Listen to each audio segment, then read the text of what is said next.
Hello and welcome to day 17 of Hackvent calendar. Today we bring you Robert Swindells' Brother in the Land. This novel was first published in 1984 by Oxford University Press, and this edition is from the year 2000 and has a brand new final chapter inside. The story begins on a hillside where our protagonist, Danny Lodge, encounters a man in a radiation suit who promptly steals Danny's bike and then orders him to return to his hometown, the fictional Yorkshire town of Shipley, or as it's known in this one, Skipley.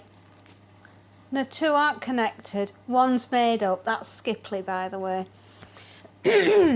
When Danny finally gets home to Skipley and not Shipley, he finds his town is in ruins. Oh dear, poor Danny. He learns that his mother was killed when their family shop collapsed on her.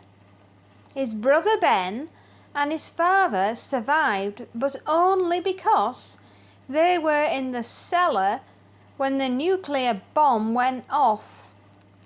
To all our American friends, the cellar is also in your world known as the basement. The local commissioner, and you'll understand how awful this local government-friendly commissioner is. Anyway, the local commissioner of the town issues an order for all the sick and injured and infirm to be taken out of the town and placed at the roadside so they can be taken to hospital. It turns out to be a front, but it was his secret plan, you see, to kill off all those who would be a burden during the crisis. So first up, first running. We're not liking this commissioner, are we, people? Not at all. This, as you're going to find out, is the most brutal book, a haunting vision of nuclear war. It's been written in such a way that even though, in inverted commas I'm doing this, it is a young adult book, it is the most harrowing and disturbing vision of nuclear war that I have come across in quite some time. It's absolutely horrific, and I haven't even begun to get to some of the worst parts of the novel. The hoarding of food and fuel is strictly forbidden by the town's commissioner. This guy's a real winner, isn't he? More injured and elderly are given poison rations, which is used to further reduce the burden on society. And guess who ordered it? That's right, the commissioner. Oh, this guy, such a lovely man. Anyway, after he's poisoned the ones that he no longer calls desirables,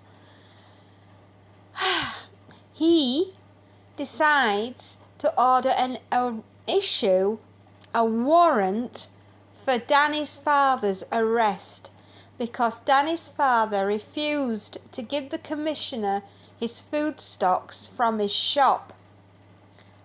The commissioner's men come to the shop and they arrest Danny's father and put him in a lorry. Unfortunately, the lorry explodes, killing Mr. Lodge outright. And now Danny and his brother Ben, well, they are now orphans. These two brothers seek shelter with a character called Sam Branwell, who owns a small holding on the outskirts of Skipdale. Sam, with other survivors, has formed the resistance movement called Masada, or the movement to arm Skipleys against dictatorial authority.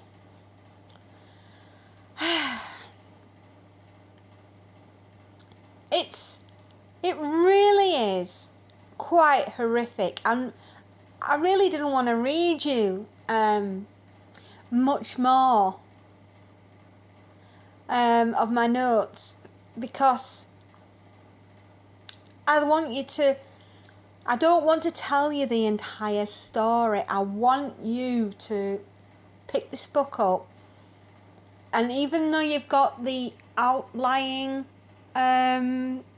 history, shall we say, of the beginning of the book, I'm certainly not going to spoil the ending. That's for you to pick this book up and read for yourself. You can pick it up for around about £6. There's the ISBN number in case you'd like the copy that I've got. That's the blurb on the back for you. Isn't the artwork nice? I know it says puffin teenage fiction. Got to be a strong stomach of a teenager to stomach this one. I mean, I actually got to read it in the year 2000. In fact, that was the year I met my husband as well, amazingly. So the two aren't connected, by the way. I can assure you.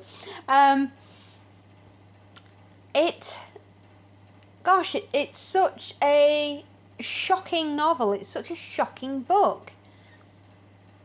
You will love it. I can't guarantee that you won't have nightmares, but I think that this is a book that you should try.